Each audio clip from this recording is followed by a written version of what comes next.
Esuk budak awewe lempang ka sakola.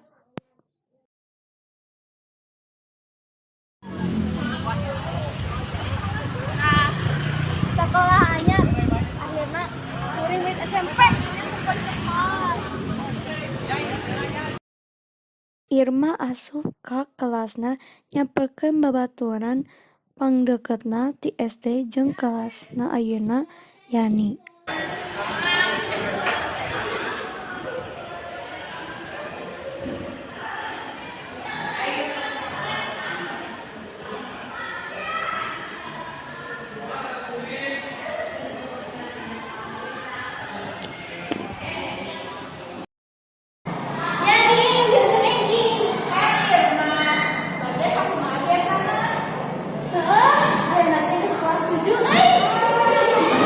Aranjeunna saserian sarta indit papanggih babaturan lianna.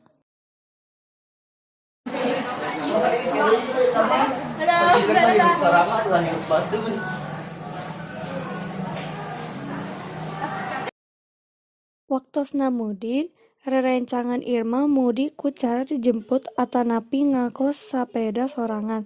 Tapi si Irma ngaleos ka imah najan jarakna jauh lantaran kolotna sibuk teu boga duit.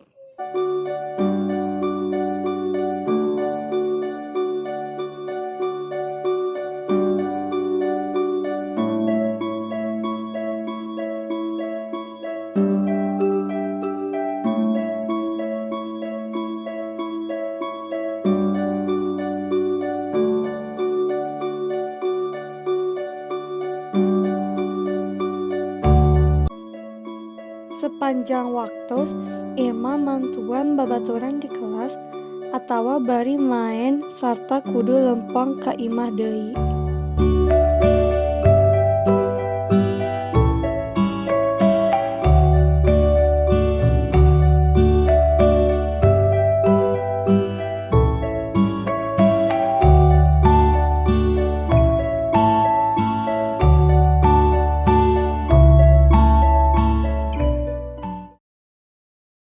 Dina hiji waktos babaturan Irma cicingeun ngayakeun diskusi ngeunaan cara nulungan Irma.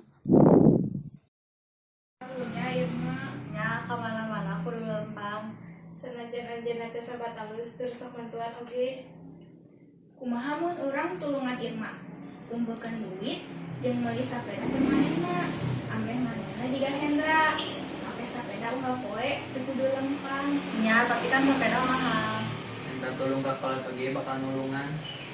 Kedua deh. Di imah sewang-sewangan, Lini, Yani, Hendra, Jaka, jeung Dara mimiti satekah polah tuluy nyarita ka kolotna menta duit sangkan bisa meuli sapeda keur Irma.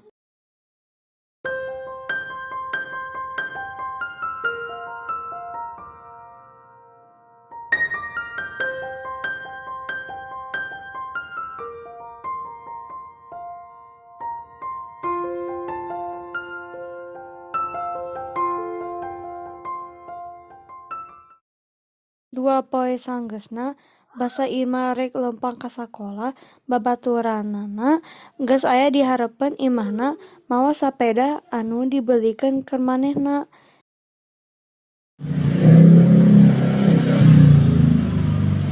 Assalamualaikum. Irma. Aduh. Sami-sami.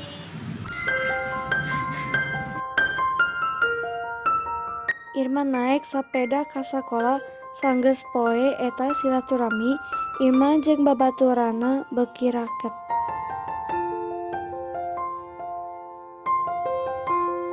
Pesan moralna nyaeta terus nyieun kahadean ka sarerea sabab Allah bakal salawasna emut kana maparin kasaean anu geus ikhlas dilakonan deui sanajan teu kanyahoan.